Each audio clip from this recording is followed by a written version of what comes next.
रीट की तैयारी को समर्पित सभी जुझारू प्रतिभागियों का मेरे इस यूट्यूब चैनल में स्वागत है। इससे पहले एसएसटी के 2 प्रश्न पत्र मैंने जारी कर दिए हैं। अगर किसी प्रतियोगी ने वे प्रश्न पत्र नहीं देखे हैं तो चैनल पर जाकर अवश्य देखें। साथ ही रीट के अन्य विषयों के प्रश्न पत्र भी अपलोड किए गए हैं, उनका भी अध्ययन अवश्य करें।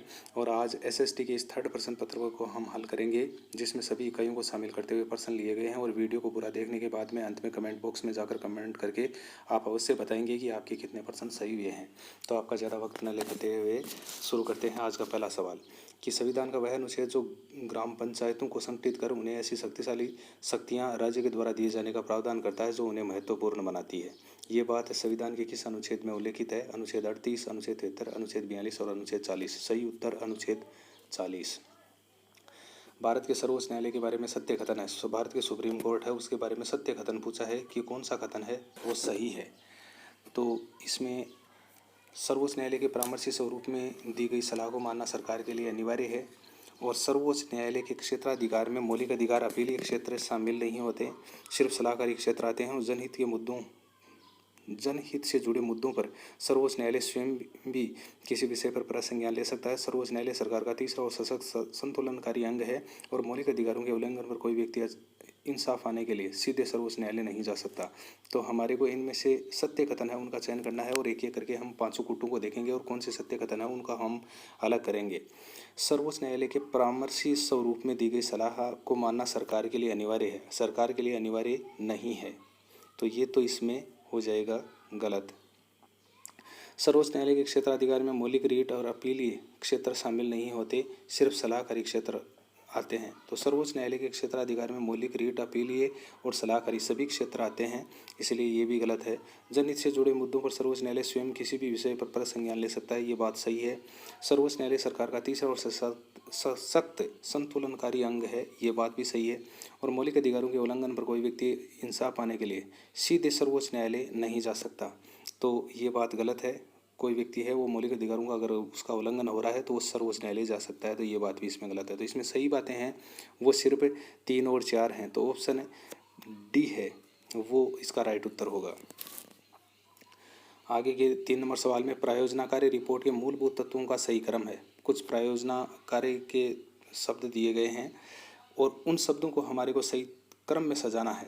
कार्यप्रणाली, अवलोकन, प्रस्तावना, परिणाम और चर्चा, निष्कर्ष, इन शब्दों का सही क्रम है वो क्या होना चाहिए कि प्रायोजना कार्य रिपोर्ट है उसके मूलभूत जो तत्व हैं उनका एक क्रम बन जाए।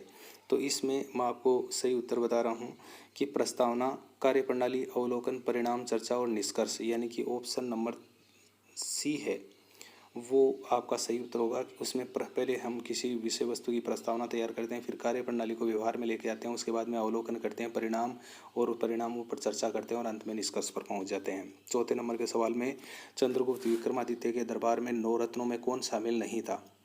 तो चंद्रगुप्त विक्रमादित्य उसके दरबार में जो शामिल नहीं व्यक्ति है उसको हमारे को चयन करना है। शंकुक, सणपक, वेताल भट्ट, विष्णुगुप्त, तो इसमें विष्णुगुप्त है वो नहीं थे। 5 नंबर सवाल में लोकसभा के कार्यकाल व उसकी स्थिति के बारे में क्या सत्य है? अनुच्छेद 85 के अनुसार राष्ट्रपति कभी भी लोकसभा भंग कर सकते हैं। राष्ट्रीय आपातकाल की स्थिति में लोकसभा की अवधि को एक बार में 2 माह के लिए बढ़ाया जा सकता है। अनुच्छेद 83 के अनुसार लोकसभा का कार्यकाल अपनी प्रथम बैठक से 5 वर्ष होगा। 31वें संविधान संशोधन 1976 के द्वारा लोकसभा की अधिकतम संख्या 552 हो सकती है। तो इसमें जो असत्य कथन है वो ऑप्शन नंबर 2 यानी कि बी है। बी नंबर का जो ऑप्शन है वो इसमें गलत है। राष्ट्रीय आपातकाल की स्थिति में लोकसभा की अवधि को एक बार में 1 वर्ष के लिए बढ़ाया जा सकता है, ना कि 2 माह के लिए। बाकी सभी बातें हैं वो सही हैं। आगे 6 नंबर के सवाल में पूछा है कि मूल्यांकन प्रक्रिया को 3 पक्षों के रूप में किसने विभाजित किया? एडगर डेल, एस के कोचर, डॉक्टर ब्लूम और मॉरिसन। सही उत्तर डॉक्टर ब्लूम। अशोक ने अपने अभिषेक के बीच में रिक्तस्थान छोड़ा है। वर्ष में लगभग 261 ईसा पूर्व में कलिंग पर आक्रमण किया था। तो यहाँ पर ये पूछा कि अशोक ने अपने कौन से वर्ष में कलिंग पर आक्रमण किया था। उसके बाद में उसने बौद्ध धर्म का अनुयायी बन गया था और सदा के लिए जो युद्ध है उसका परित्याग कर दिया था। 8वें वर्ष में, 9वें वर्ष में, 10वें वर्ष में, 13वें वर्ष में। सही उत्तर 8वें वर्ष में, ऑप्शन ए राइट। 8 नंबर सवाल में है प्रधानमंत्री की शक्तियों और अधिकारों के बारे में क्या सत्य है? प्रधानमंत्री की शक्ति और उसके अधिकार हैं उनके बारे में सिर्फ सत्य कथन का चयन करना है। प्रधानमंत्री राष्ट्रपति को अपने मंत्रियों की नियुक्ति तथा उसके विभागों का आवंटन, परिवर्तन या उनके त्यागपत्र स्वीकार या अस्वीकार करने की सलाह देता है। संसद में प्रधानमंत्री सरकार का अस्थायी प्रवक्ता होता है। प्रधानमंत्री राष्ट्रपति तथा मंत्रिपरिषद के मध्य संपर्क सूत्र का कार्य नहीं करता है। प्रधानमंत्री विदेश नीति से संबंधित महत्वपूर्ण निर्णय स्वयं नहीं लेता है। तो इसमें जो सत्य कथन है वो सिर्फ ऑप्शन 1 में है कि प्रधानमंत्री राष्ट्रपति को अपने मंत्रियों की नियुक्ति तथा उनके विभागों के आवंटन, परिवर्तन और उनके त्यागपत्र को स्वीकार और अस्वीकार करने की सलाह देता है। बी नंबर के ऑप्शन में गलती ये है कि संसद में प्रधानमंत्री सरकार का अस्थायी नहीं स्थायी प्रवक्ता होता है। सी के ऑप्शन में प्रधानमंत्री राष्ट्रपति तथा मंत्रिपरिषद के मध्य संपर्क सूत्र का कार्य करता है, नहीं हट जाएगा इसमें से। प्रधानमंत्री विदेश नीति से संबंधित महत्वपूर्ण निर्णय स्वयं लेता है, तो इसमें भी नहीं हट जाएगा। तो 8वें नंबर के सवाल में ए ऑप्शन है वो राइट उत्तर है। आगे 9 नंबर के सवाल में सूची फर्स्ट का सूची सेकंड से हमारे को मिलान करना है। एक तरफ अशोक के शिलालेख दे रखे हैं, दूसरी तरफ अशोक के शिलालेखों में उल्लेखित कार्यों का जो उल्लेख है उसके बारे में शब्द जो वाक्य हैं वो दिए गए हैं, तो हमारे को उनसे मिलान करना है। तो अशोक का जो 9वां शिलालेख है उसमें अंधविश्वासों और बाह्य आडंबरों का विरोध किया गया, ऑप्शन सी से मैच होगा।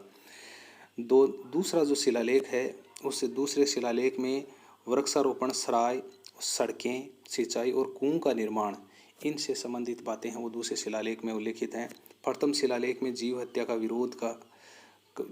है उसका विरोध दर्ज किया गया है, तो वो प्रथम शिलालेख में है। और पंचम स्तंभ लेख है उसमें अभिषेक दिवस पर बंदियों को मुक्त किया गया है। तो ये कुछ ऑप्शन हैं जो आपस में मिले हुए हैं, इनका राइट जो विकल्प है वो आप स्वयं देख लेना। 10 नंबर के सवाल में पूछा है कि परीक्षा पद्धति में शिक्षार्थी मुख्यतः अधिगम करते हैं। परीक्षा पद्धति में शिक्षार्थी की अधिगम प्रक्रिया है वो किस तरह से करते हैं? क्षेत्र भ्रमण के द्वारा, सांस्कृतिक परिवेश से ज्ञानात्मक कौशल से, प्रश्न करके। सही उत्तर प्रश्न करके, विकल्प डी उत्तर होगा। 11 नंबर के सवाल में गुप्तकालीन व्यवस्थाओं के बारे में असत्य कथन है वह है। गुप्तकालीन व्यवस्था के बारे में जो असत्य कथन है उसके का हमारे को चयन करना है। समुद्रगुप्त के दरबार में प्रसिद्ध कवि हरिशरण ने प्रयाग प्रशस्ति में समुद्रगुप्त की विजयों का उल्लेख किया था। नालंदा विश्वविद्यालय का प्रसिद्ध कुलपति प्रवर सेन था। गुप्त चित्रकला के सर्वोत्कृष्ट उदाहरण अजंता व ग्वालियर की बाघ गुफाओं से प्राप्त हुए हैं। गुप्त काल में ताम्रलिप्ति बंदरगाह पूर्वी भारत में होने वाले सामुद्रिक व्यापार का सबसे बड़ा केंद्र था। तो इसमें असत्य कथन है वो विकल्प बी में है कि नालंदा विश्वविद्यालय का प्रसिद्ध कुलपति प्रवर सेन नहीं शीलभद्र था। बाकी सभी जो कथन दिए गए हैं ए, सी, डी वो सब के सब सही हैं। आगे 12 नंबर के सवाल में पूछा है कि एक ऐसा यंत्र जिससे पारदर्शी स्लाइडों के द्वारा रेखा चित्र, नमूने या किसी वस्तु को बड़ा करके दिखाया जा सकता है। मैजिक लेटरन, OHP और हेड प्रोजेक्टर, फ्नेल बोर्ड और एपिडाइस्कोप। तो एपिडाइस्कोप है उससे हम किसी चीज़ को जो छोटी है उसको बड़ा करके हम देखते हैं। मौर्यकालीन युग के बारे में सत्य कथनों का चयन कीजिए। मौर्य काल है उसके बारे में सत्य कथनों का हमारे को चयन करना है। 5 विकल्प दिए गए हैं और उनको हमारे को चयन करना है। मौर्य काल चतुर्थ शताब्दी ईसा पूर्व से द्वितीय शताब्दी ईसा पूर्व तक रहा। मौर्य साम्राज्य की स्थापना के पूर्व मगध पर नंद वंश के शासक आदित्य नंद का शासन था। आचार्य चाणक्य विष्णुगुप्त तक्षशिला विश्वविद्यालय के शिक्षार्थी थे और चाणक्य द्वारा रचित अर्थशास्त्र ग्रंथ में मौर्यकालीन राजव्यवस्था व शासन प्रणाली की जानकारी प्राप्त होती है। सम्राट अशोक स्वयं जैन धर्म का अनुयायी था, परंतु उसने सभी धर्मों के प्रति उदार नीति रखी। तो हमारे को सही विकल्प है उनका हमारे को चयन करना है। तो मैं आपको सही विकल्प बता रहा हूँ कि विकल्प इसमें जो कूट 1 है, मौर्य काल चतुर्थ शताब्दी ईसा पूर्व से द्वितीय शताब्दी ईसा पूर्व तक रहा, ये बात सही है।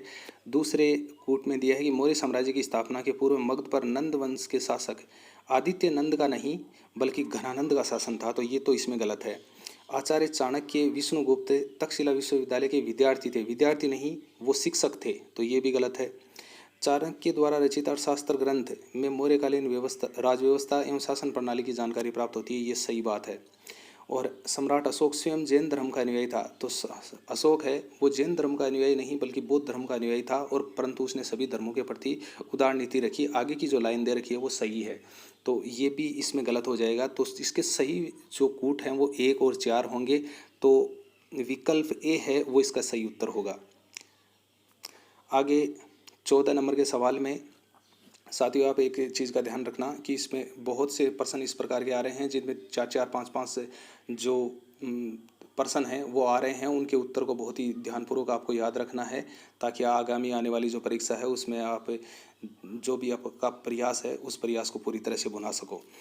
आनुभविक साक्ष्यों के आधार पर किसी परिकल्पना या सिद्धांत को सिद्ध करने के लिए प्रथम चरण है। कि प्रश्न में ये पूछा है कि अनुभवी साक्ष्यों के आधार पर किसी परिकल्पना या सिद्धांत को सिद्ध करने का जो पहला चरण है, पहला स्टेप है, वो क्या होगा? अवलोकन या प्रेक्षण, आगमन, निगमन, परीक्षण। तो इसका जो राइट उत्तर होगा अवलोकन या प्रेक्षण है, वो इसका सही उत्तर होगा। नीचे कूट फर्स्ट का कूट सेकंड में कौन सा युग्म सुमेलित नहीं है? कि नीचे कुछ बातें दी गई हैं, एक तरफ विषय दिए गए हैं, दूसरी तरफ सूची दी गई हैं। तो हमारे को ये देखना है कि इनमें से राज्य सूची, समवर्ती सूची और संघ सूची, ये 3 टाइप की सूचियाँ होती हैं। तो इनमें हमारे को देखना है कि इनमें से जो विषय दिए गए हैं वो कौन सी सूची से मेल नहीं खा रहे हैं। मजदूर संघ विवाह विधि राज्य सूची, प्रतिरक्षा बैंकिंग संघ सूची, कृषि स्थानीय व्यापार वाणिज्य राज्य सूची, अखबार किताब और बिजली समवर्ती सूची। तो इसमें मजदूर संघ विवाह विधि है वो राज्य सूची में न होकर समवर्ती सूची में उनका उल्लेख है। तो ए नंबर का जो विकल्प है वो इसका उत्तर हो जाएगा, वो इसमें सही सुमेलित नहीं है। बाकी के नीचे के जो तीनों ऑप्शन है वो सही सुमेलित हैं। कौन सी सभ्यता के निवासियों की मृतक के प्रति श्रद्धा और धार्मिक भावनाओं को व्यक्त करने वाली 3 समाधियाँ मिली हैं? 16 नंबर के सवाल में पूछा है कि जो मृतक है उसके प्रति श्रद्धा और धार्मिक भावनाओं को व्यक्त करने वाली 3 समाधियाँ हैं, वो कहाँ से मिली हैं? बालातल, आहड़, चंद्रावती और कालीबंगा। राइट उत्तर कालीबंगा। आगे के 17 नंबर के सवाल में दिया है कि भारत की भौतिक स्थिति से संबंधित युग्मों में से कौन सा सही है? भारत का जो भौतिक स्ट्रक्चर है उसके बारे में यहाँ पर पूछा है कि कौन सी बात है वो सही है। भारत की पूर्व से पश्चिम की लंबाई 3214 किलोमीटर, भारत की उत्तर से दक्षिण की लंबाई 2933 किलोमीटर, भारत की स्थलीय सीमा की लंबाई 12200 किलोमीटर और भारत की समुद्री सीमा की लंबाई 7516.6 किलोमीटर। तो इसमें जो सही विकल्प है वो डी होगा उत्तर, कि भारत की समुद्र सीमा की लंबाई 7516.6 किलोमीटर है। बाकी इसमें जितने ए बी सी दिए गए विकल्प हैं ये गलत हैं। वो गलत इसलिए हैं कि भारत की पूर्व से पश्चिम की लंबाई 2933 किलोमीटर है, भारत की उत्तर से दक्षिण की लंबाई है वो 3214 किलोमीटर है, जबकि भारत की स्थलीय सीमा की लंबाई 15200 किलोमीटर है। उसके बाद में तो यहाँ पर देख सकते हैं आप कि यहाँ पर 4 सवाल हैं वो आपके तैयार हो चुके हैं। उसके बाद में आगे के सवाल में पूछा है कि भारतीय संविधान के भाग 3 में अनुच्छेद 12 से लेकर 36 तक मौलिक अधिकारों का वर्णन है, 14 से लेकर 35 तक मौलिक अधिकारों का वर्णन है, 12 से लेकर 35 तक मौलिक अधिकारों का वर्णन है और 14 से लेकर 36 तक मौलिक अधिकारों का वर्णन है। तो संविधान के भाग 3 में जो मौलिक अधिकारों का उल्लेख है वो कौन से अनुच्छेद से लेकर कौन से अनुच्छेद तक है? तो सही उत्तर है वो विकल्प सी है, वो इसका उत्तर होगा। 12 से लेकर 35 तक मौलिक अधिकारों का वर्णन किया गया है। 19 नंबर के सवाल में हमारे को पूछा है कि राजस्थान के मानचित्र में अंकित मेलों और उनके स्थान से कौन सा संबंधित नहीं है? एक तरफ मेले हैं और दूसरी तरफ उनकी स्थिति दिखाई गई है कि कौन सा मेला है वो कौन से ज़िले में लगता है। तो यहाँ पर हमारे को जो स्थिति जिस मेले से नहीं खा रही है उसको हमारे को अलग करना है। जैसे तारकिन का उर्स है वो नागौर में लगता है, तो ये तो अपनी सही जगह दिखा रहा है। कल्पवृक्ष का मेला है ये अजमेर में लगता है, ये भी अपनी जगह है वो सही प्रदर्शित कर रहा है। और जसवंत पशु मेला है ये भरतपुर में लगता है, ये भी सही है। लेकिन कपिल मुनि का मेला है ये कोलायत बीकानेर में लगता है, तो ये अपनी स्थिति को सही जगह पर नहीं दर्शा रहा है। तो जो संबंधित जो मेला नहीं है अपनी स्थिति से वो 2 नंबर होगा। तो ए विकल्प ए है वो इसका उत्तर होगा। 20 नंबर के सवाल में पूछा है कि भारत में स्थापित प्रमुख उद्योग और उनके सहयोगकर्ता देशों में से कौन सा युग्म सुमेलित नहीं है?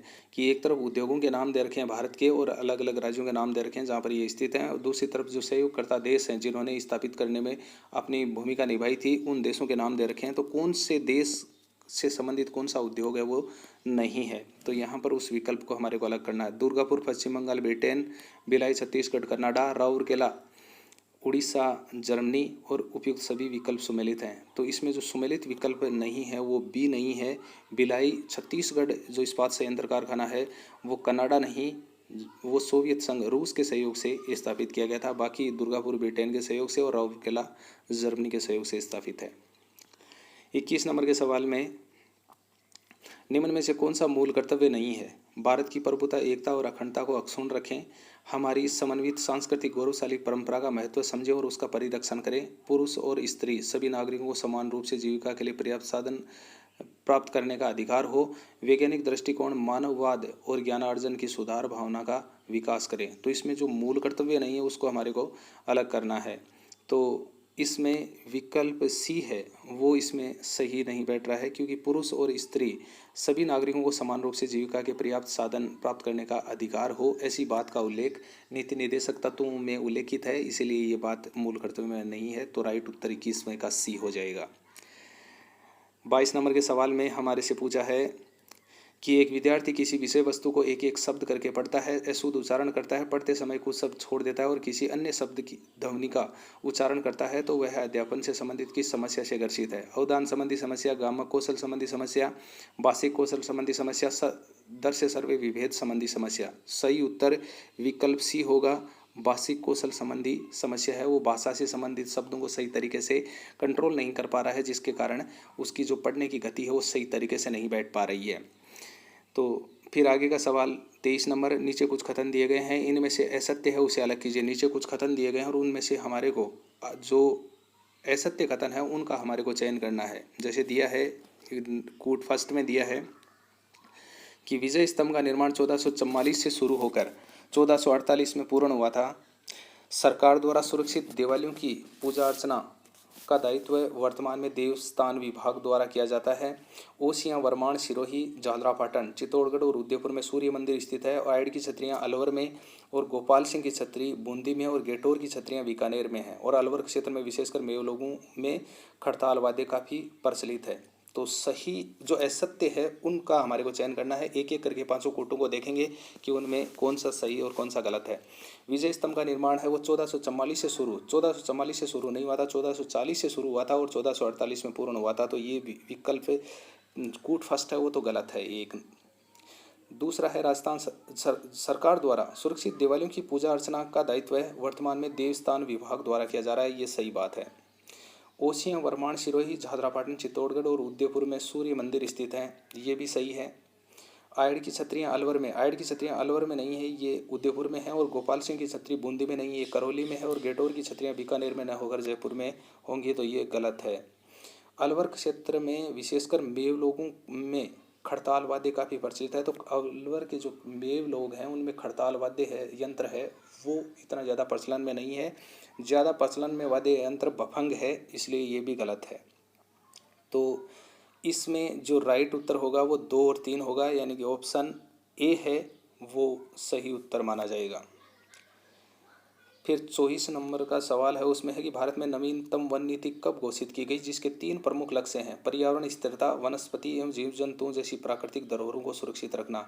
कि नवीनतम वन नीति कौन से वर्ष में घोषित की गई, जिसमें 3 लक्ष्य बताए गए थे, पर्यावरण स्थिरता, वनस्पति और जीव जंतुओं जैसी प्राकृतिक धरोहरों को सुरक्षित रखना।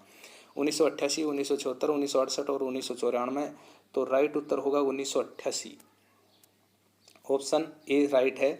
संविधान के कौन से अनुच्छेद में ये स्पष्ट किया गया है कि अंतःकरण की स्वतंत्रता तथा कोई भी धर्म अंगीकार करने और उसका अनुसरण करने का अधिकार प्राप्त है, और धार्मिक संस्थाओं में बिना किसी भेद के प्रवेश व पूजा अर्चना का अधिकार दिया गया है। तो ऐसी बात संविधान के कौन से अनुच्छेद के तहत है? तो अनुच्छेद 25, अनुच्छेद 26, अनुच्छेद 27 और अनुच्छेद 28। तो ये बात है, ये अनुच्छेद 25 में मूल अधिकारों के तहत दी गई है।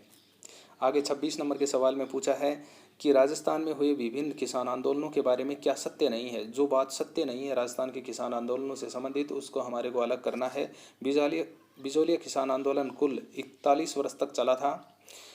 किसान रूपाजी और कृपाजी बेगू किसान आंदोलन सन 1921 में संघर्ष करते हुए शहीद हो गए थे। और सन 1931 में राजस्थान जाट क्षेत्रीय सभा की स्थापना के बाद सीकर किसान आंदोलन को प्रगति मिली थी। पंडित नैनूराम, रामनारायण चौधरी और हरिभाई किंकर बरड़गांव बूंदी किसान आंदोलन के नेतृत्व में बूंदी के किसानों के अन्याय और लागबाग के विरुद्ध संघर्ष किया था। जो कथन सत्य नहीं है उन्हीं का ही हमारे को ABCD में से चयन करना है। तो इसमें ऑप्शन ए है वो इसका उत्तर होगा कि बिजौलिया किसान आंदोलन है वो 41 वर्ष तक नहीं बल्कि 44 वर्ष तक चला था। 1897 ईस्वी से शुरू होकर 1941 ईस्वी तक चला था। और बाकी सभी बातें इसमें जो नीचे दी गई हैं BCD, ये सब की सब बातें हैं वो सही हैं। 27 नंबर के सवाल में पूछा है कि सामाजिक ज्ञान विषय का शिक्षण कार्य एक अलग विषय के रूप में करवाया जाना चाहिए, यह किस आयोग की अनुशंसा थी? तो सामाजिक ज्ञान है उसको एक अलग विषय के रूप में पढ़ाया जाना जरूरी था, ऐसी एक अनुशंसा है वो किसी आयोग के द्वारा की गई। तो वो यहाँ पर पूछा है कोठेरी आयोग, मुदालियर आयोग, हंटर आयोग और रेले कमीशन। तो राइट उत्तर मुदालियर आयोग 1952-53 में बना हुआ मुदालियर आयोग है, वो ये सिफारिश करता है कि सामाजिक विज्ञान को एक अलग विषय के रूप में पढ़ाया जाना चाहिए। आगे 28 नंबर के सवाल में उपभोक्ता विवाद निवारण के प्रावधान के तहत दिए गए युग्मों में से कौन सा सही नहीं है। एक तरफ शिकायत के मंच दिए गए हैं, दूसरी तरफ राशि दी गई है। हमारे को ये बताना है कि इनमें से कौन सा सही है, उसके बारे में हमारे को चयन करना है। जिला आयोग है उसमें 20,000 रुपये तक के विवाद, राज्य आयोग में 20,000 से 1 करोड़ रुपये तक के विवाद और राष्ट्रीय उपभोक्ता आयोग में 1 करोड़ रुपये से अधिक के विवाद। उपयुक्त सभी युग्म सही हैं, तो इस प्रश्न का विकल्प डी है वो राइट आंसर हो जाएगा कि उपयुक्त सभी विकल्प हैं वो सही मैच कर रहे हैं और उनकी राशियों के अनुसार वो बातें हैं वो सही दी गई हैं। 29 नंबर के सवाल में भारत के सभी लोगों में समरसत्ता और समान भातृत्व की भावना का निर्माण करे, जो धर्म, भाषा, प्रदेश और वर्ग पर आधारित भेदभाव से परे हो, ऐसी प्रथाओं का त्याग करें जो स्त्रियों के सम्मान के विरुद्ध हों और उपयुक्त मूल कर्तव्य का उल्लेख मूल कर्तव्यों के कौन से क्रमांक पर उल्लेखित है। ये सब बातें हैं ये मूल कर्तव्यों के अंतर्गत शामिल हैं और हमारे से ये पूछा है कि ये सब बातें हैं वो मूल कर्तव्यों में जो दिए गए हैं उनमें कौन से क्रमांक पर है, द्वितीय, पंचम, सप्तम और चतुर्थ। तो ये बातें हैं ये पंचम स्थान पर दी गई हैं, इसलिए ऑप्शन बी है वो राइट आंसर हो जाएगा। आगे 30 नंबर के सवाल में हमारे से पूछा है कि राजस्थानी साहित्य के अंतर्गत रचित ग्रंथ और उनके लेखकों से जो संबंधित नहीं है वह है। राजस्थान के एक तरफ ग्रंथ दिए गए हैं और दूसरी तरफ उनके लेखकों के नाम दिए गए हैं, उनमें से जो सही सुमेलित नहीं है उसको अलग करना है। वेलीकृष्ण, रुक्मिणी, नागरीदास, सावंत सिंह, कान्हड़ देव, प्रबंध पद्मनाभ, अंचलदास, खींचरी, वचनिका, शिवदास गार्डन और सूरज प्रकाश कर्णिदान। तो वेलीकृष्ण रुक्मिणी है वो पृथ्वीराज राठौड़ द्वारा रचित की गई थी, इसलिए विकल्प ए है वो सही सुमेलित नहीं है, संबंधित नहीं है, तो वो इसमें अलग हो जाएगा। बाकी बी, सी और डी है वो उनके लेखकों के अनुसार सही सुमेल हैं। आगे 31 नंबर के सवाल में पूछा है कि भारतीय जनगणना 2011 के संबंध में जो सत्य नहीं है वह है, जो बात सही नहीं है 2011 की इंडिया की जो गणना है उसके अनुसार। तो विकल्प दिए गए ABCD उनको देखते हैं।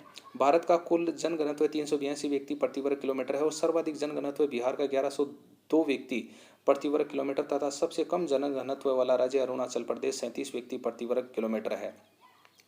एक वर्ष में प्रति 1000 व्यक्तियों पर जितने जीवित बच्चों का जन्म होता है उसे जन्म दर कहते हैं और भारत की 2011 की जनगणना अनुसार दशकीय वृद्धि दर 17.64% रही। तो हमारे को इसमें से जो कथन सत्य नहीं है उसका चयन करना है। तो मैं आपको बता देता हूं कि विकल्प 31 नंबर के सवाल में विकल्प बी है वो सही नहीं है। वो सर्वाधिक जनघनत्व बिहार का 1102 व्यक्ति प्रति वर्ग किलोमीटर है, ये बात तो ठीक है, लेकिन आगे सबसे कम जनघनत्व वाला राज्य अरुणाचल प्रदेश में 37 व्यक्ति प्रति वर्ग किलोमीटर ना होकर 17 व्यक्ति प्रति वर्ग किलोमीटर होगा, इसलिए ये गलत हो जाएगा। बाकी सभी बातें जो इसमें दी गई हैं वो सबकी सब सही हैं।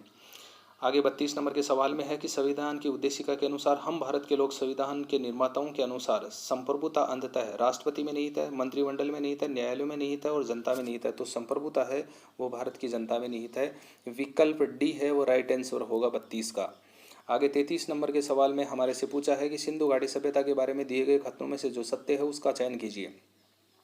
तो सिंधु घाटी सभ्यता है उसके बारे में सिर्फ सत्य कथनों का चयन करना है। हमारे को 5 कूट दिए गए हैं उनको देखते हैं कि सिंधु घाटी सभ्यता में पर्दा प्रथा प्रचलित थी, स्त्रियां चांदी व तांबे के आभूषण पहनती थी, सिंधु सभ्यता के लोगों को सूती वस्त्रों का ज्ञान नहीं था, सिंधु सभ्यता के लोग प्रमुख रूप से प्राकृतिक शक्तियों के उपासक थे और सिंधु सभ्यता में बलि प्रथा, जादू टोना जैसे अंधविश्वास प्रचलन में नहीं थे। तो इसमें हमारे को सिर्फ सत्य कथनों का चयन करना है। तो इसमें हम प्रत्येक विकल्प को देखते हैं कि सिंधु घाटी सभ्यता में पर्दा प्रथा प्रचलित थी, तो उस समय सिंधु घाटी सभ्यता में पर्दा प्रथा है वो प्रचलन में नहीं थी, तो ये तो गलत हो जाएगा। स्त्रियां चांदी व तांबे के आभूषण पहनती थी, जो कूट 2 है वो सही है। सिंधु सभ्यता के लोगों को सूती वस्त्रों का ज्ञान नहीं था, तो ये भी गलत बात है क्योंकि उस समय सूती वस्त्रों का ज्ञान वहाँ के निवासियों को जरूर था। और चौथे नंबर के विकल्प में है सिंधु सभ्यता के लोग प्रमुख रूप से प्राकृतिक शक्तियों के उपासक थे। ये सही बात है क्योंकि प्राकृतिक शक्तियाँ जितनी भी थी उनकी वो पूजा किया करते थे।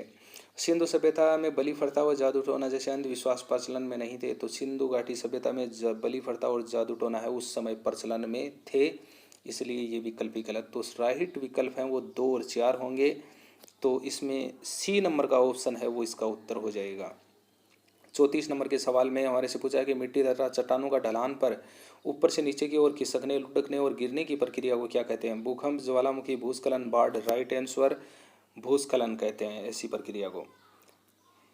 आगे 35 नंबर के सवाल में राजस्थान में स्थित बावड़ियों और उनके स्थानों से जो युग्म एस में लिखित है वह है। एक तरफ बावड़ियों के नाम दे रखे हैं, दूसरी तरफ जिला के नाम दे रखा है।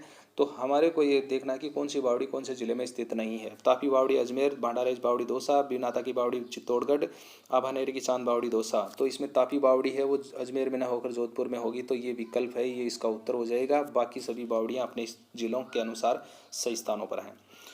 आगे 36 नंबर के सवाल में हमारे से पूछा है कि वेद के 4 भागों में कौन सा नहीं है? वेद के जो 4 भाग हैं उनमें से कौन सा नहीं है? अरण्यक, ब्राह्मण, उपनिषद, संस्कृति। तो वेद के आपको मैं 4 भाग बता देता हूँ। अरण्यक, ब्राह्मण, उपनिषद और संहिता है। तो इसमें संस्कृति विकल्प है वो बाहर हो जाएगा और 36 का डी आंसर हो जाएगा। 37 नंबर के सवाल में विशिष्ट उद्देश्यों की प्राप्ति का साधन है मूल्यांकन, विषय वस्तु, टोली शिक्षण और मासिक परख। तो विशिष्ट उद्देश्य हैं वो विषय वस्तु के माध्यम से प्राप्त होते हैं। तो विकल्प बी इसका उत्तर होगा। वायुमंडल की वह परत जिसका मानव जीवन पर अधिक प्रभाव पड़ता है। मनुष्य के जीवन पर सबसे अधिक जिस वायुमंडलीय परत का पड़ता है उसके बारे में हमारे को बताना है। क्षोभ मंडल, समताप मंडल, ओजोन मंडल, आयन मंडल। राइट उत्तर होगा क्षोभ मंडल। 39 नंबर के सवाल में हमारे से पूछा है कि एक तरफ तालिका फर्स्ट, तालिका सेकंड दे रखी है। तो एक साइड में खनिज उत्पादक क्षेत्र राजस्थान के दे रखे हैं और दूसरी तरफ खनिजों के नाम दे रखे हैं। हमारे को आपस में मैच करना है तो हम इनको आपस में मिलाएंगे। लूण, करणसर, बीकानेर और गांठ मंगलोद नागौर हैं वो मैं आपको बता देता हूँ कि जो जिप्सम है उसके उत्पादक के लिए प्रसिद्ध है। राजमहल व कल्याण खान ये टोंक की जो खाने हैं ये तांबड़ा उत्पादक के लिए प्रसिद्ध है। विकल्प डी से मैच करेंगी। और फिर है बरसिंहसर, रानेरी और हाडला बीकानेर क्षेत्र हैं, ये लिग्नाइट कोयले के लिए प्रसिद्ध हैं। और झामरकोटड़ा, उदयपुर और बीरमानिया जैसलमेर की जो खाने हैं ये रॉक फॉस्फेट के लिए प्रसिद्ध हैं। तो इनको आपस में मिला दिया है। आप देख लेना कि इनमें से कौन सा विकल्प में ये मैच कर रही हैं, वही इस प्रश्न का उत्तर हो जाएगा। आगे 40 नंबर के सवाल में वैदिक सभ्यता के लिए निम्न में से कौन सा कथन अनुचित है? कि वैदिक सभ्यता उसके बारे में एक कथन है वो सही नहीं है। वैदिक काल में परिवार की मुखिया माता होती थी। वैदिक काल में लड़के लड़कियों को समान रूप से शिक्षा दी जाती थी। वैदिक काल में यज्ञ जीवन का आवश्यक अंग था, इसे स्त्री और पुरुष दोनों करते थे। और वैदिक काल में ग्राम के अधिकारी को ग्रामणी कहते थे। तो इस प्रश्न में 40 नंबर के सवाल में 1 नंबर विकल्प है वो इसका उत्तर होगा कि वैदिक काल में परिवार की मुखिया माता न होकर पिता हुआ करता था। बाकी सभी बातें हैं वो इसकी सही हैं। तो 40 नंबर के सवाल में 4 प्रश्न तैयार हो गए हैं। 41 नंबर के सवाल में भारत में लोहा कौन सी चट्टानों से प्राप्त किया जाता है? अवसादी चट्टान, आग्नेय चट्टान, कायंत्री चट्टान और इनमें से कोई नहीं। तो लोहा जहाँ से प्राप्त होता है उन चट्टानों का नाम आग्नेय चट्टानें हैं। 42 नंबर का सवाल उसमें पूछा है कि राजस्थान की जनगणना 2011 के अनुसार कौन सा युग्म असत्य है? राजसमंद का लिंगानुपात 980 और डूंगरपुर का लिंगानुपात 988 है। जयपुर जिले का जनघनत्व 598 व्यक्ति प्रति वर्ग किलोमीटर है। 2001-2011 के दशक में सर्वाधिक जनसंख्या वृद्धि दर राज्य में बाड़मेर की 32.55% सबसे अधिक रही। राजस्थान में सर्वाधिक जनसंख्या वृद्धि वाले 4 जिले क्रमशः जयपुर, जोधपुर, अलवर और नागौर हैं। तो इस प्रश्न में सर्वाधिक जनसंख्या वाले ये जिले 4 हैं, जयपुर, जोधपुर, अलवर, नागौर, ये सही है। और जो जनसंख्या वृद्धि दर है सबसे अधिक बाड़मेर की 32.55 रही, ये भी सही बात है। और जयपुर जिले का जनघनत्व 598 व्यक्ति प्रति वर्ग किलोमीटर है, ये बात भी सही है। लेकिन राजसमंद का लिंगानुपात है वो 988 और डूंगरपुर का लिंगानुपात 990 है। तो ये बात इसमें विकल्प ए है वो इसमें असुमेलित है, इसलिए ये उत्तर हो जाएगा। आगे 43 नंबर के सवाल में हमारे से ये पूछा है कि निम्नलिखित युग्मों से कौन सा सही नहीं है? कि राजस्थान का उत्तरी पूर्वी मैदान है उसमें जलोढ़ मिट्टी बताई है। हाड़ौती प्रदेश में भूरी रेतीली मिट्टी, लाल लोमी और लाल काली मिट्टी। अरावली पर्वतीय प्रदेश और राजस्थान का नहरी क्षेत्र में क्षारीय मिट्टी। तो इसमें कौन सी मिट्टी कौन से क्षेत्र में नहीं पाई जाती है उसको हमारे को अलग करना है। तो हाड़ौती प्रदेश में भूरी रेतीली मिट्टी नहीं पाई जाती है, हाड़ौती प्रदेश में काली मिट्टी पाई जाती है, इसीलिए विकल्प 43 का बी है वो राइट आंसर होगा। आगे 44 नंबर के सवाल में पूछा है कि सिंधु घाटी सभ्यता स्थल सुरकोटड़ा और रणगुंडई से अवशेष मिले हैं। 2 सभ्यता स्थलों के नाम दे रखे हैं और उनसे पूछा है कि इनमें से किसके अवशेष मिले हैं? सोने के बर्तनों के, सौंदर्यपूर्ण महलों के, अश्व के और विशाल अन्नानागार के। तो यहाँ पर सुरकोटड़ा और रणगुंडई जो गुजरात में स्थित सभ्यता स्थल हैं, यहाँ से अश्व के अवशेष मिले हैं, यानी घोड़े के अवशेष हैं, वो यहाँ से प्राप्त हुए हैं। 45 नंबर के सवाल में पूछा है कि पृथ्वी की भूगर्भिक संरचना के अंतर्गत 3 परतें पाई जाती हैं।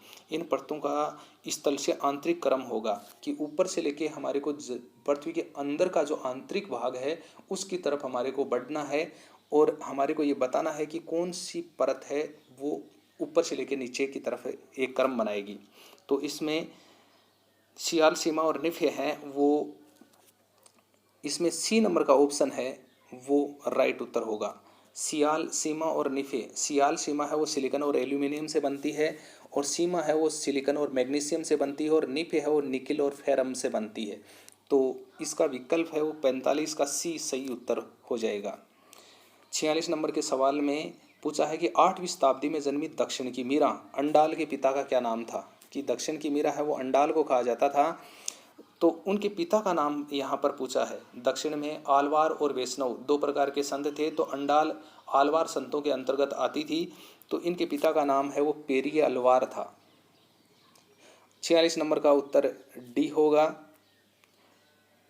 47 नंबर के सवाल में हमारे को एक मानचित्र देकर पूछा है कि भारत के मानचित्र में वह स्थान कौन सा है जहां जनगणना 2011 के अनुसार केवल 6,07,688 जनसंख्या निवास करती है, तथा देश की कुल जनसंख्या का 0.05% वाला राज्य है। कि वहाँ पर इतनी तो जनसंख्या रहती है और 0.05% वो राज्य है वो भारत की जनसंख्या में अपना भाग रखता है। तो यहाँ पर ए जहाँ पर दर्शाया गया है यानी कि सिक्किम है, वो भारत का एक ऐसा राज्य है जहाँ पर 0.05% जनसंख्या का भाग है वो सिक्किम रखता है। तो यहाँ पर उत्तर हो जाएगा 3 नंबर विकल्प है वो इसका उत्तर होगा। हालांकि दोस्तों एक चीज़ का ध्यान रखना है आपको कि जो रीट की एग्ज़ाम होगी उसमें विकल्प हैं वो ABCD से ही आते हैं, और लेकिन मैंने यहाँ पर कहीं पर 1 2 3 4 भी लिखे हैं। ये RPC का सिस्टम है, इसलिए बीच में कहीं पर थोड़ी सी त्रुटि हुई है, इसको आप ज़रूर थोड़ा सा ध्यान देंगे इस पर। फिर आगे है 48 नंबर सवाल है, उसमें पूछा है कि समालोचनात्मक चिंतन के बारे में क्या असत्य है। समालोचनात्मक चिंतन को विवेचनात्मक चिंतन भी कहा जाता है। समालोचनात्मक चिंतन आत्मावलोकन की प्रक्रिया नहीं है। समालोचनात्मक चिंतन की प्रक्रिया का सीधा संबंध जिज्ञासा से होता है। विषय वस्तु को रटने से बालकों की चिंतन शक्ति कमजोर हो जाती है।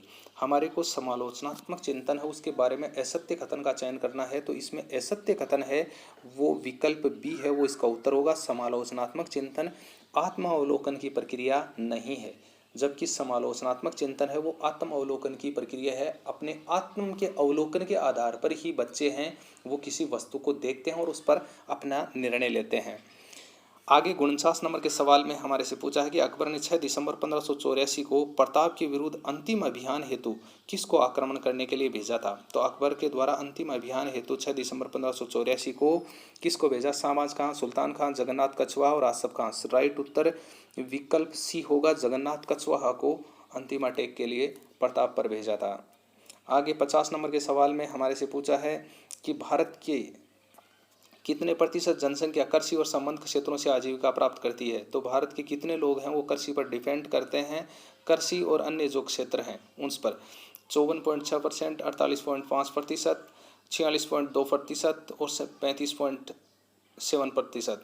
तो इसमें है राइट उत्तर होगा वो विकल्प ए होगा। 54.6% जो जनसंख्या है वो कृषि और संबद्ध क्षेत्रों से आजीविका प्राप्त करती है। 51 नंबर के सवाल में हमारे से पूछा है कि राजस्थान राज्य विधिक सेवा प्राधिकरण कौन से जिले में स्थित है। तो राजस्थान राज्य विधिक प्राधिकरण सेवा है वो टोंक, जोधपुर, भरतपुर, जयपुर में से जयपुर में स्थित है। राजा राम मोहन राय द्वारा प्रकाशित ग्रंथ पत्रिका की भाषाओं में से कौन सा युग्म असुमेलित है।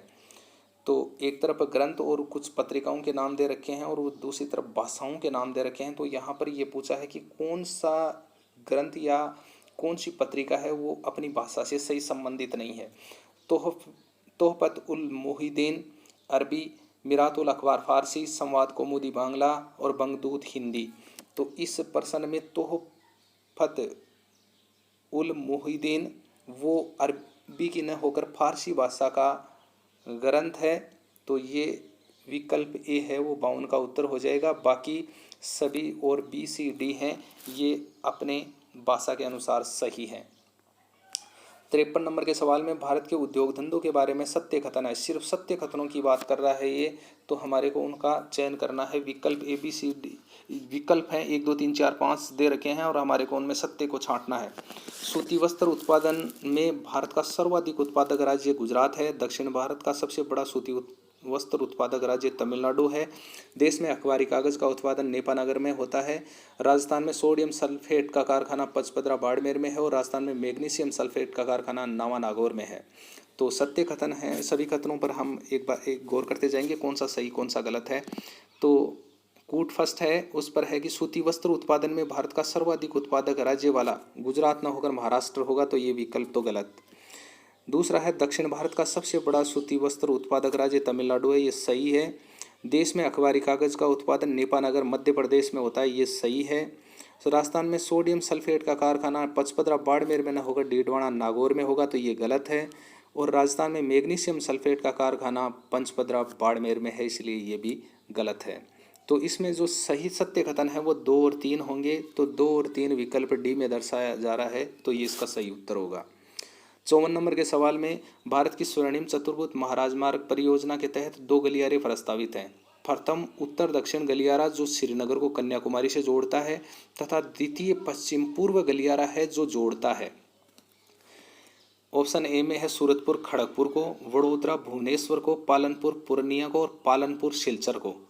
तो भारत का जो स्वर्णिम चतुर्भुज महाराजमार्ग परियोजना है उसमें उत्तर दक्षिण का तो इसमें सही जो प्रश्न में ही बता रखा है श्रीनगर से कन्याकुमारी को जोड़ता है, तो इसको तो आप देखना, श्रीनगर से कन्याकुमारी है वो तो उत्तर से दक्षिण की हो गई। और द्वितीय है कि वो पूर्व से पश्चिम वाला गलियारा है वो कौन सा है इनमें से। तो साथियों इसमें जो ऑप्शन दे रखे हैं उसमें सही नहीं दे रखा है, क्योंकि पूर्व पश्चिम से पूर्व का जो गलियारा है वो पोरबंदर से सिलचर तक है। पोरबंदर गुजरात से स्टार्ट होकर सिलचर असम तक है, तो इसमें कहीं पर भी पोरबंदर का नाम नहीं है, तो ये प्रश्न है ये डिलीट की श्रेणी में चला जाएगा और ये डिलीट हो जाएगा। 55 नंबर के सवाल में मुगलकालीन प्रशासन में वकील मुतलक बादशाह के बाद सबसे बड़ा अधिकारी था, मालगुजारी का सबसे बड़ा अधिकारी था, पटवारियों का सबसे बड़ा अधिकारी था और परगना प्रमुख होता था। तो मुगलकालीन प्रशासन में वकील मुतलक है वो बादशाह के बाद सबसे बड़ा अधिकारी था, ऑप्शन ए राइट। फिर आगे 56 में खनिज संसाधनों से संबंधित नीचे कुछ स्थान दिए गए हैं और इनमें से जो असत्य हैं वह है। ए बी सी डी में 4 विकल्प दिए गए हैं और उसमें कुछ बातें दी गई हैं और असत्य कथन का हमारे को चयन करना है। भारत में अभ्रक के भंडार सर्वाधिक आंध्र प्रदेश में है और खनिजों का देश के सकल घरेलू उत्पादन में 3.4% तथा औद्योगिक उत्पादन का 11% योगदान है। राजस्थान को खनिजों का अजायब घर कहा जाता है और 80 से 95% कार्बन लिग्नाइट कोयले में पाया जाता है। तो इसमें जो असत्य कथन है वो मैं आपको बता देता हूँ, 80 से 95% कार्बन है वो लिग्नाइट कोयले में नहीं होता है, बल्कि ये एंथ्रासाइट कोयले में होता है। कोयला 4 प्रकार का होता है, एंथ्रासाइट कोयला और पीट कोयला, बिटुमिनिक कोयला, लिग्नाइट कोयला और पीट कोयला, इस प्रकार से ये क्रम होता है एबीलीपी। तो इसमें जो लिग्नाइट कोयला है उसमें कार्बन का परसेंटेज है वो 30 से 40% ही होता है, तो ये विकल्प है इसका गलत उत्तर है। तो विकल्प डी है वो इसका असत्य कथन के अंतर्गत हो जाएगा। बाकी सभी बातें हैं वो अपने आप में सही हैं। 57 नंबर सवाल में दिया है कि सामाजिक अध्ययन की विशेषताओं में से कौन सी शामिल नहीं है। सामाजिक अध्ययन में ज्ञान की इकाइयों पर बल दिया जाता है, सामाजिक अध्ययन में व्यवहारिकता पर बल दिया जाता है, सामाजिक अध्ययन समसामयिक समस्याओं को समझने पर बल नहीं देता है और सामाजिक अध्ययन में विद्यार्थियों का समाजीकरण किया जाता है। तो इसमें जो सामाजिक अध्ययन की जो विशेषता नहीं है वो विकल्प सी में गलत बताई है कि सामाजिक अध्ययन समसामयिक समस्याओं को समझने पर बल नहीं देता है, जबकि सामाजिक अध्ययन है उसमें समसामयिक समस्याओं का भी अध्ययन किया जाता है। तो इसमें विकल्प 57 नंबर में सी है वो इसका सही उत्तर हो जाएगा। आगे 58 नंबर के सवाल में पूछा है कि दक्षिण भारत में 1857 की क्रांति का नेतृत्व किया था, कि दक्षिण भारत में 1857 की क्रांति का नेतृत्वकर्ता कौन था। अहमदुल्ला, रंगा बापूजी गुप्ते, कोलविन कैम्पबेल और सर हुरोज। तो सही उत्तर रंगा बापूजी गुप्ते, ये इसका सही उत्तर होगा। इन्होंने दक्षिण में 1857 की क्रांति का नेतृत्व किया था। 59 नंबर के सवाल में भारत के प्रमुख जनपदों में से जो सत्य हैं उसे अलग कीजिए। जनपदों के बारे में कुछ प्रश्न दिए, कुछ विकल्प दिए गए हैं और उनके बारे में हमारे से पूछा है कि जो सत्य हैं उनको हमारे को अलग करना है। बीकानेर और जोधपुर महाभारत काल में जांगल प्रदेश कहलाते थे। जांगल प्रदेश की राजधानी सीबी थी। मत्स्य महाजनपद की राजधानी सूरसेन थी। भरतपुर, धौलपुर और करौली जिलों का अधिकांश भाग सूरसेन जनपद के अंतर्गत आता था और अलवर जिले का पूर्वी भाग भी सूरसेन जनपद के अंतर्गत आता था। तो सिर्फ सत्य कथन है वो इनमें हो जाएंगे। तो हम इनमें देखेंगे कूट ए में है वो जोधपुर और बीकानेर और जोधपुर महाभारत काल में जांगल प्रदेश कहलाते थे। सही बात है ये। जांगल प्रदेश की राजधानी सीवी नहीं अहिछत्रपुर थी, तो ये गलत हो जाएगा। मत्स्य महाजनपद की राजधानी सूरसेन नहीं बल्कि बैराट थी, विराटनगर, तो ये भी इसमें गलत हो जाएगा। भरतपुर, धौलपुर और करौली जिलों का अधिकांश भाग सूरसेन जनपद के अंतर्गत आता था, ये सही बात है। और अलवर जिले का पूर्वी भाग भी सूरसेन जनपद के अंतर्गत आता था, तो ये बात भी सही है। तो इसमें सत्य कथन होंगे 1, 4 और 5। 1, 4 और 5 विकल्प डी में है, तो 59 का डी है वो सही उत्तर हो जाएगा। आगे अंतिम सवाल 60 में हमारे से पूछा जा रहा है कि अधोलिखित कथनों में से जो असत्य हैं वह है कि नीचे कुछ कथन दिए गए और उनमें से असत्य कथन है उसका चयन करना है। विजय राघवाचार्य की अध्यक्षता में कांग्रेस का वार्षिक अधिवेशन दिसंबर 1920 में नागपुर में हुआ था। 5 फरवरी 1922 को उत्तर प्रदेश के देवरिया जिले में चौरी चौरा नामक स्थान पर घटना घटित हुई और मुस्लिम लीग ने जुलाई 1928 में प्रकाशित नेहरू रिपोर्ट का विरोध किया और जिन्ना ने 14 सूत्री मांग रखी। खुदाई खिदमतगार संगठन को बनाने में महत्वपूर्ण भूमिका मौलाना अबुल कलाम आज़ाद की थी। तो इसमें जो असत्य कथन है वो मैं बता देता हूँ कि विकल्प डी है वो इसमें गलत उत्तर है। खुदाई खिदमतगार संगठन को बनाने में महत्वपूर्ण भूमिका मौलाना अबुल कलाम आज़ाद की नहीं बल्कि खान अब्दुल गफ्फार खान की थी, इसीलिए ये विकल्प अलग हो जाएगा। बाकी विजय राघवाचार्य ने जो वार्षिक अधिवेशन था 1920 में नागपुर का, उसकी अध्यक्षता की। 5 फरवरी 1922 को चौरी चौरा कांड उत्तर प्रदेश के देवरिया जिले में घटित हुई और मुस्लिम लीग ने जुलाई 1928 में प्रकाशित नेहरू रिपोर्ट का विरोध किया और जिन्ना ने 14 सूत्री रिपोर्ट है वो उसके विरोध में रखी थी। तो साथियों इस तरह से आपके 60 सवाल आए हैं। सवाल 60 ही नहीं है और मेरे को पूरा विश्वास है कि करीब ये 100 से कहीं ज़्यादा सवाल हैं। तो इनको बहुत अच्छी तरह से आप ज़रूर देखोगे। एक बार फिर से वीडियो को बहुत गौर से और बारीकी से देखना है क्योंकि बहुत ही मेहनत के साथ में ये प्रश्न है कहाँ से आपके सिलेबस के अनुसार इकाइयों से लिए गए हैं और पूरी मेहनत को झोंक कर आपका ये प्रश्न पत्र तैयार किया गया था। और इस प्रश्न पत्र को आपने अगर हल किया है तो आप कमेंट बॉक्स में जाकर कमेंट करके आप अपने 60 में से कितने सवाल राइट हुए हैं वो पूरी ईमानदारी के साथ में अवश्य हमारे को बताना। और चैनल है उसको सब्सक्राइबर आप ज़रूर करें और आने वाले वीडियो हैं उनका नोटिफिकेशन आपको शीघ्र मिल सके। इसलिए बाकी के और भी कई प्रकार के वीडियो हैं जो आपकी रीट की प्रतियोगी परीक्षा है उसमें महत्वपूर्ण साबित होंगे और ऐसे ही वीडियो हैं वो समय समय पर आपके समक्ष प्रस्तुत होते रहेंगे। तब तक के लिए जय हिंद, जय भारत।